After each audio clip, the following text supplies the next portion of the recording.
फुल size कपड़ा सियावा तारू हो, बदन न तनिको देखावा तारू हो,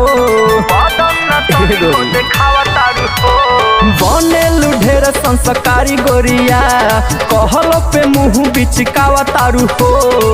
बनने चूराला चीजिया कम बैक ना होई, बनने चूराला चीजिया कम बैक ना होई। जवन फाटल बा जगहिया उ सिल पैक ना होई, जवन फाटल बा जगहिया ये गोरी सिल पैक ना होई। का बुझलू? सिल पैक ना, सिल पैक ना होई।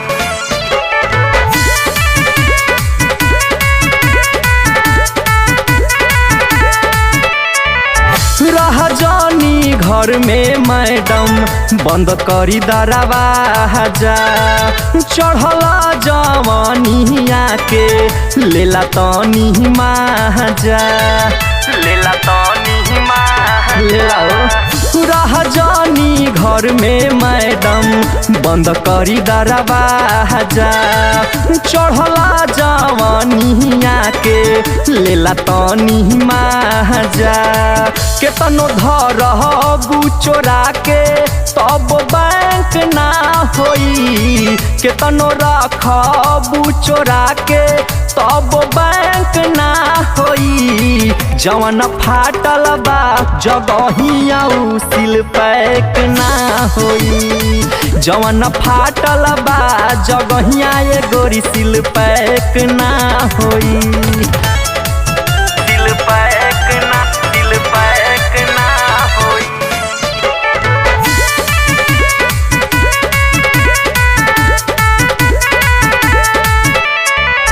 जानलू ना जय मिथुन के करे उ गहीर ढोरी, लग जइबू हाथे जहिया एको बीता नहीं छोड़ी, एको बीता अरे ना छोड़ी हो।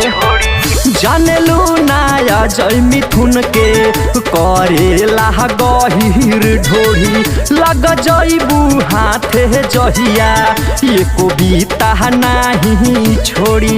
रुस जाई तोहर पियावा ओके अटैक ना होई, रुस जाई तोहर पियावा सुना अटैक ना होई। जवन फाटल बा जगहिया उ सिल पैक ना होई, जवन फाटल बा जगहिया ये गोरी सिल पैक ना होई। ए मैडम नेचुरल चीज हो।